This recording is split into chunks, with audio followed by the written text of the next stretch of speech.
May this church and each one of us in it, working together as one, be the face of Christ here in the heart of Santa Fe. I've always been attracted to this little church. And when we relocated here permanently in '02, I'd heard about an amazing woman pastor here named Sheila. I came and heard and saw and decided to join. What also knocked my socks off was seeing the inclusiveness statement in the church bulletin. This particular church makes it easy. It assimilates people well, and it makes you want to find a place, and you are welcomed in that place to serve, to study, to worship, to lead worship, to be involved in the financial aspect of it. That's not true in all churches, that people are welcome to serve and invited to serve, and people seek out you for those roles. One going on right now downstairs is hot water ministry. It's kind of interesting to see this in action and see the people that it's benefiting and realize they're just regular people. I even saw a nice dog down there. I just hope they don't try to put him in the shower. Well, I had a lot of fun being an usher. And so I volunteered to take the second service the first Sunday of the month. I've really enjoyed doing the liturgy. I feel like part of the service. It makes me feel good to see all the people in the church. It helps me to sort of pass the word.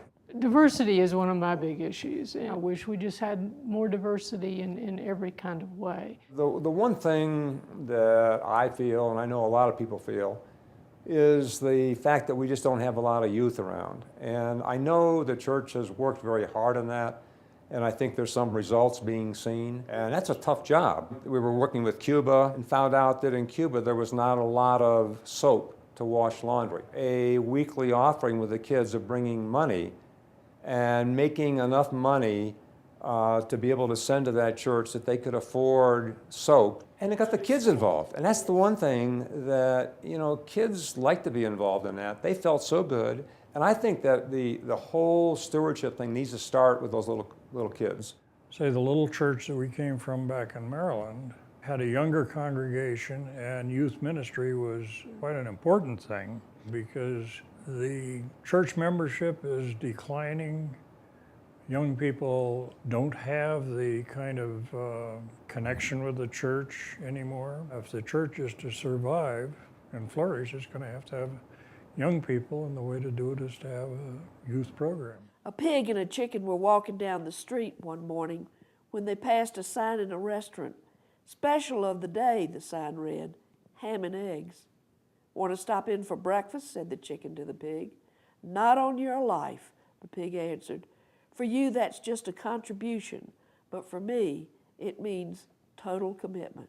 We do need to talk about money, and as boring and as unpleasant as the subject it may be, the membership maybe needs to be reminded more of what the utility bills are and what it costs to run a program. We can't grow, we can't have outreach, we cannot have mission, we cannot support social justice issues, we cannot do for the young people of the church that which we need to do to engage them unless we do have the financial resources. We need the staff that we have.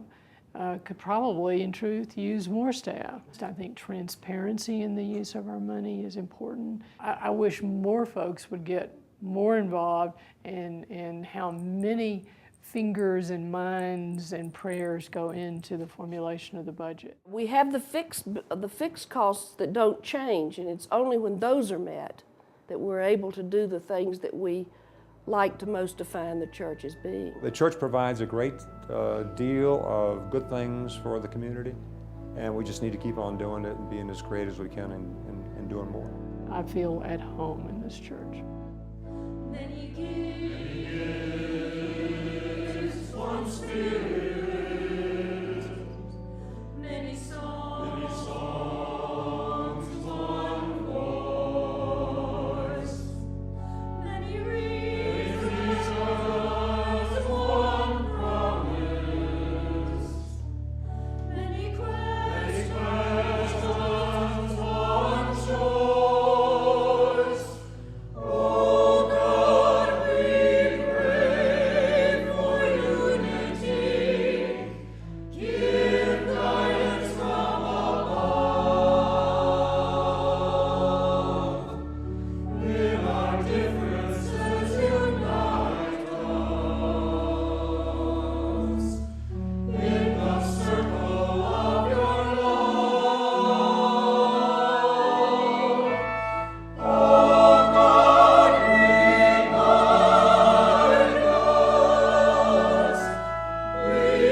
are fathers and mothers, sisters and brothers.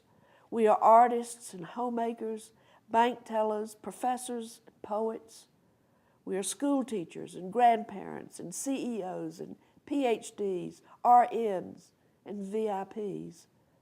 We are caregivers and musicians, government workers, salesmen, technicians, librarians, airplane pilots, social workers, psychologists, physicians, philosophers, writers, financial advisors, maintenance workers, chefs.